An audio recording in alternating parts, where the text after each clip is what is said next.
সঠিক জানি না যে উনার কি কষ্ট, বাট উনি অনেক রকম অ্যাকুজেশন আমাকে করছে। আমি ভাইরাল হতে না পেরে বারবার পোস্ট করতেছি এটা উনি কিভাবে বুঝলো? মানে লাস্ট 2 দিন ধরে আমি পোস্ট করছি, অ্যান্ড আমি কন্টেন্ট ক্রিয়েটার, আমি কন্টেন্ট বানাবো। এই যে দেখেন আপনার কমেন্টও আমার জন্য একটা কন্টেন্ট।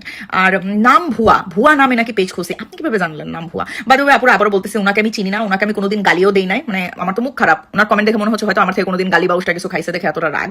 আর বারবার বলতেছে হাউ অ্যাটেনশন সিকার। আপু অ্যাটেনশন আপনিই দিতেছেন বসে বসে। আমার মনে হয় অনেক ফলোয়াররা যারা আমার ফ্যান বা ফলোয়ার, তারাও হয়তো অনেকে লাস্ট 2 দিনের পোস্ট অনেকের চোখে পড়ে নাই, বাট আপনি বসে আছেন ঘাপটি মেরে আমার পেজে, এই জন্য আপনার বারবার পোস্টগুলো সামনে আসতেছে। ঠিক আছে, এতটা অবসেসড হইতে হবে না। যাকে আপনি অপছন্দ করেন, যাকে অপছন্দ করেন তাকে ব্লক করে দিবেন। ব্লক, নিজেও শান্তিতে থাকবেন, বাকিদেরও শান্তিতে থাকতে দিবেন। এত কষ্ট পায় না আপু, আনফলো করে চলে যান, ভালো থাকেন, লাভ ইউ। অভাব পড়ছে কিনা এটা নিয়ে কথা বলা কি উচিত হবে? জিজ্ঞাসা করুন সেই হাজার মেয়েদের যারা ভালো ছেলে পাচ্ছে না বাংলাদেশে বসে বিয়ে করার জন্য। আপনার হাতে যদি অসংখ্য বাংলাদেশি ছেলে থাকে, তাহলে আমি বলবো আমার ফলোয়ারদের মধ্যে অনেক মেয়েরা আছে যাদের অ্যাকচুয়ালি বিয়ের বয়স হয়েছে, প্রথম বিয়ের। হ্যাঁ, আমার মতো এমন না যে নিয়ারলি 40, হাজবেন্ড মরে গেছে, এরকম মেয়েদের সাথে খুঁজে আপনি ভালো ছেলেদের বিয়ে দেন। বাট আপনার প্রোফাইল ঘুরে যেটা দেখলাম, বাংলাদেশের সব থেকে হ্যান্ডসাম ছেলেকে আপনি বিয়ে করে বসে আছেন।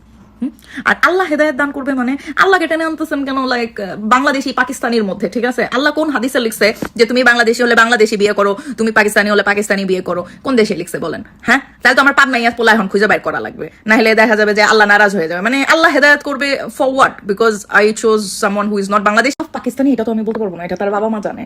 এখন বাপ মাকে গিয়ে কেন জিজ্ঞাসা করবো যে আপনারা কেন স্বজাতিকে বিয়ে করেন নাই? আর বাংলাদেশি ছেলের অভাব পড়ছে কিনা? না, বাংলাদেশে সুন্দর কিউট হ্যান্ডসাম ছুরিওয়ালা ভুড়িওয়ালা ছেলে প্রচুর। এখন বাংলাদেশি ছেলেদেরও তো আমাকে পছন্দ করতে হবে, তাই না? আমি তো একটা জিনিস পোস্ট করলেই বাংলাদেশি ছেলেরা দেখতে কিরকম গাঞ্জাখর লাগে, দেখতে কিরকম ফকিনি লাগে, ওজন বাড়া, বুড়ি হয়ে গেছো, এইসব বলে। এই ব্যাটা আমার এমন কিছুই বলে নাই, বাট সে বলছে darling you are beautiful as you are, তাই না? এরকম আপনাকে যদি কেউ বলে আপনিও তাকেই পছন্দ করবেন বাঙালি ছেড়ে? সত্যি করে বলেন, করবেন কিনা? হাই ফিল্টার সরে গেল, উপস ফিল্টার সরে গেল। ঢং করতেন প্রথম জামাইকে যেন ভুলতে পারেন না, যাতে যেই হোক প্রথম স্বামীর মতো কোনো স্বামী হয় না। আপনার প্রথম স্বামীকে ভেস্তে দান করুন। মাশাআল্লাহ, উনি দেখতে সুন্দর ছিলেন, যদি আল্লাহকে নিয়ে গেছেন। যেইভাবে ঢং করতেন প্রথম জামাইকে যেন ভুলতে পারেন না। ইফতি আহমেদ জেসমিন, আপনি ছেলে না মেয়ে? এটা আমাকে একটু বলেন, তাহলে আমি ওইভাবে আপনাকে রিপ্লাই দিব। যেইভাবে ঢং করতেন আপু, আপনার জীবিত জামাই নিয়ে আপনি কি ঢং করেন না? হয়তো মানুষের সামনে করেন না, হয়তো যাতে লজ্জা লাগে, বা জামাই হয়তো বলে বেশি ঢং করো না মানুষজনের সামনে, বাট জামাইকে নিয়ে তো মানুষ ঢং করে। আর আল্লাহ আমাকে বেহেশত নসিব করুক, এটা শুধু আমি না, সবাই বলে। ইভেন আমার লাইফে এখন যে আসছে সেও বলে। আপনি ওটা নিয়ে চিন্তা করেন না আপু। রনিকে নিয়ে আপনারা একদমই চিন্তা করবেন না। আমি একটা কথা আপনাদের আজকে আরেকবার বলে দিই, আপনারা যারা আমার লাইফ দেখছেন বা ফিউচারে দেখবেন, রনিকে নিয়ে আপনারা চিন্তাই করবেন না, যদি রনি আপনাদের রিলেটিভ না হয়ে থাকে, আপনাদের রক্তের সম্পর্কে কেউ না হয়ে থাকে। ঠিক আছে, এই যে ইফতি আহমেদের মতো অযাচিত মানুষগুলো যারা আছেন, হ্যাঁ, যারা প্রথম আমার জামাই আমার রনিকে নিয়ে এটা বলবেন বা আমার এখনকার রিলেশন এটা বলবেন, আপনারা আমাকে আনফলো করে দিয়ে চলে যান।